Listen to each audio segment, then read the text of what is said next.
W.F. Howes presents an unabridged recording of Nothing to See Here by Kevin Wilson. Narrated by Marin, Ireland. For Anne Patchett and Julie Bearer. 1. In the late spring of 1995, just a few weeks after I'd turned 28, I got a letter from my friend Madison Roberts. I still thought of her as Madison Billings.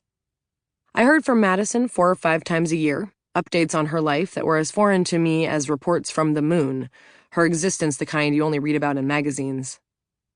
She was married to an older man, a senator, and she had a little boy whom she dressed in nautical suits and who looked like an expensive teddy bear that had turned human.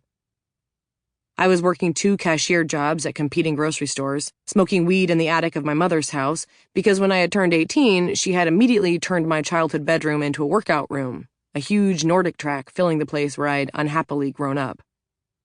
I sporadically dated people who didn't deserve me but thought they did.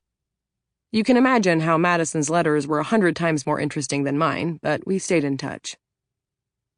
This letter had broken up the natural spacing of her correspondence, precise and expected. But that didn't give me pause.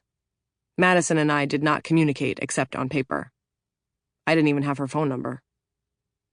I was on break at the Save-A-Lot, the first chance I'd had to read the thing, and I opened it to find that Madison wanted me to come to Franklin, Tennessee, where she lived on her husband's estate, because she had an interesting job opportunity for me.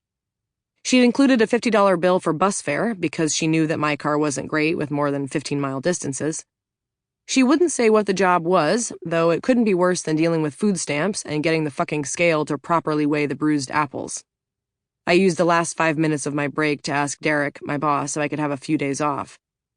I knew he'd say no, and I didn't begrudge him this refusal. I had never been the most responsible employee. It was the hard thing about having 2 jobs. You had to disappoint them at different times, and sometimes you lost track of who you'd fucked over worse. I thought about Madison, maybe the most beautiful woman I'd ever met in real life, who was also so weirdly smart, always considering the odds of every scenario. If she had a job for me, I'd take it. I'd leave my mom's attic. I'd empty out my life because I was honest enough to know that I didn't have much that I'd miss when it disappeared. A week after I wrote back to Madison with a date that I'd arrive, a man in a polo shirt and sunglasses was waiting inside the bus station in Nashville. He looked like a man who was really into watches. "Lillian Breaker?" he asked, and I nodded. "Mrs. Roberts asked me to escort you back to the Roberts estate. My name is Carl." "Are you their Sample complete. Ready to continue?